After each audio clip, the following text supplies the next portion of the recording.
Good morning, Crystal from the Rain Dance Ranch. So this is one of my prepper talks, and one of the things that I've done is I've decided to utilize one cabinet with all of the canned goods that I actually like to use on a regular basis now. And I try not to eat a lot of canned foods, but sometimes it's just like you need to. Or there's a dish that you like to make. And there's a dish that I like to make using corn. Now, I actually don't eat a lot of canned beets, but I want to have them on hand in case there's no food available, because I do like to eat these and I do eat them on occasion, but all of these other cans here and like the spaghetti sauces back there are things that I eat on a regular basis. And black beans is another thing that I actually eat frequently, so I'm going to replace this area here with all these beets with 4 months of black beans. And actually, yeah, and I also want to preface this by saying that if I fill this up and I can get like another row of cans up here, and so this is what I consider like a 3 to 4 month supply of canned foods. And most of this this wouldn't be all of my food for 3 or 4 months, but of my main canned foods that I actually use in my life now. So that's why I'm using up my precious cabinet in my kitchen to make it clear, because I've got, like I said, these beets are going to go in my pantry and they don't need to be in this easy access location. So I eat a lot of refried beans, and I love these diced tomatoes with green chilies, and I like kidney beans and black beans and corn and spaghetti sauce. So I do happen to also have olives there, which I don't necessarily eat on a regular basis, but it was just kind of there's a skinny little spot back there that they fit in real nicely.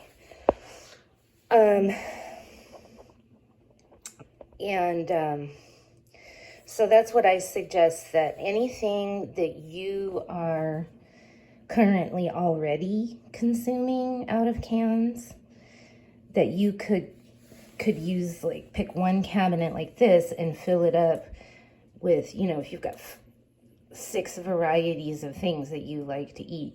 These may not be your zhuzh, right? You've got your own things that you like to eat. Maybe there's a particular kind of soup you like. I don't know. I used to have a thing for Chef Boyardee mini raviolis, but I have stopped collecting those. I just feel like I try to eat some of the healthier choices in terms of canned foods. But and one of the other things I want to mention about this particular system is, so I know I've got 1 can of corn for every week for 4 months here. And then if I take 1 or 2 cans, then every week when I go to the grocery store, I usually go a couple times a week, I'll be like, okay, I can just look at this and go, I need 1 can of that. I need 3 cans of these. I still need to stock up more on these. I never actually had a whole 4 months worth of those tomatoes. And the refried beans, I eat a lot of refried beans currently. And I do also want to stock up on more of these and have them in my pantry as well. But I just kind of wanted to show you this system that I found that it's working out really well for me. Because in the past I had a problem with stocking up on, I would stock up on all these things that I liked, that I already eat on a regular basis. And then I get busy and I didn't have time to make something that takes more time or something that I already had in. I'm like, oh God, I gotta go. Let me just grab one of those refried beans and some corn out of my food stores, and I'll just replace them later. But everything was kind of a jumbled mess in my pantry. I have another video where I show my pantry, so you'll see why it's a jumbled mess. It's not really a pantry. It's an armoire that doesn't have shelves in it. But that kind of was an issue for me. So I said, well, let me just go with this. So I'm going to fill up this cabinet with all the stuff that I'm actually using on a regular basis that I really like to eat. And I found that, like I said, it's just so much easier to just, when I'm going to the grocery store, I look in there, I'm like, yeah, I need to get a grip ton of refried beans, tomatoes, a few more kidney beans, corn. And I do have black beans that I'm going to replace with. I just haven't done it yet. And I do need to stock up on more black beans, but, yeah. And so the other thing is this is like I said, that this is like a 4-month supply in this one cabinet of my favorite foods. So, I mean, technically, along with like my dried quinoa and a few other things that I have in other places, this could be good for me alone for 4 months, maybe 3 months. We could stretch out everything I got if I had like another person here or something. And for the life of me, I cannot get anybody to like even attempt to stock up on foods. And I'm just thinking I need to tell everybody in my life to give me $100 and I will buy food to keep at my house. So if they show up, I got food for them. Anyways, so that's just one of my little prepper tips for now, which is to reiterate, if I didn't make it clear, to go ahead and designate one cabinet to have something like 3 or 4 months of everything that you want to have stored up that you are already eating on a regular basis and that you know you like.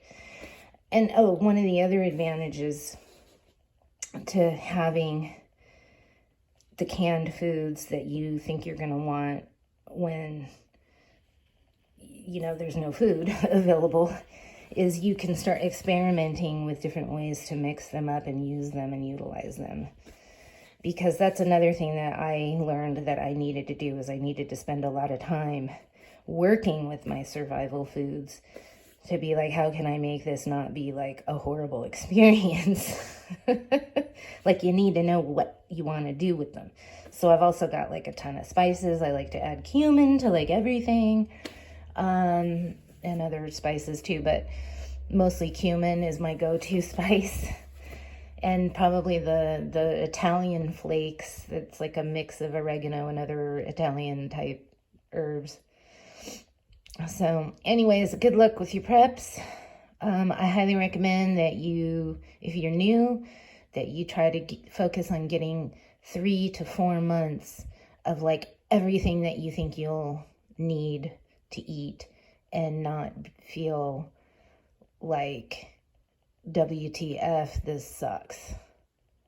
I mean, sure, maybe you won't be able to get your cheeses and your sour cream, and other certain things like that you might not be able to get in the future, or whatever it is, those kind of things that you might like, which I know I personally will miss sour cream when there's like a huge food shortage or something. I will miss that stuff. Even though I like to eat vegan, I would say cheese and like sour cream and like a lot of the dairy stuff is the stuff that I would miss. Now, they do have, I also want to mention at Winco, they do have like powdered buttermilk, which is good if you like ranch dressing. And I need to stock up on some of that because,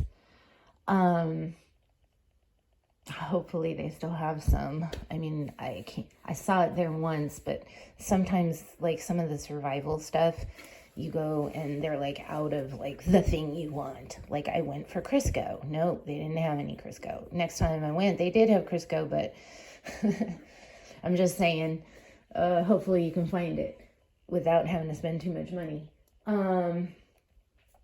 But I do like, you know, I have a big garden and I plan on eating a lot of salads.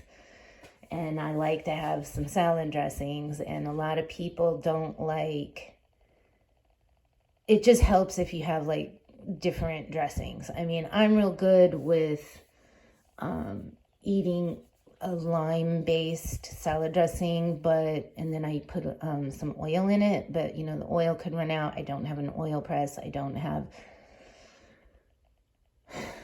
an olive tree. I'm thinking about getting an olive tree and a press so that I can make oil. But, you know, I'm not there yet. And it could be a while even. So, like, if next year things went bad, my olive tree might not be producing enough olives for me to make a year's supply of olive oil. You can make oil from sunflower seeds and stuff, but I'm not really ready for that.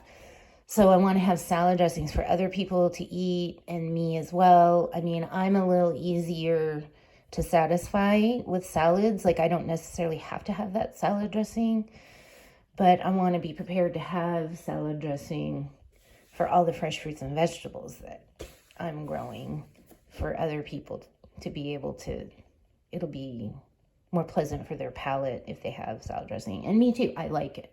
And I love ranch dressing. So I highly recommend that you think about how you're going to eat your fresh fruits and vegetables that you're going to eventually have to be living off of, most likely.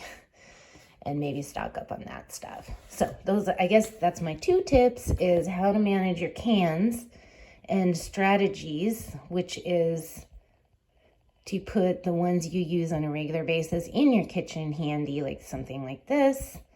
And then it's easy for you to keep it replenished and get stuff for salad dressings. And remember, oil does not last very long. So you can't get like 3 years worth of oil unless it's like that really bad oil, which I do have some of that. But I want to learn how to not depend on crappy food. So I haven't bought too much of that. But I may just go ahead and buy some more of the like cheap vegetable oil stuff, because that actually lasts longer on the shelf than like your healthy oils like olive oil and grapeseed oil and all of those. All right, so hopefully this helped. Thanks so much for watching. Crystal from the Rain Dance Ranch Prepper Talk series. When it rains, go out and dance.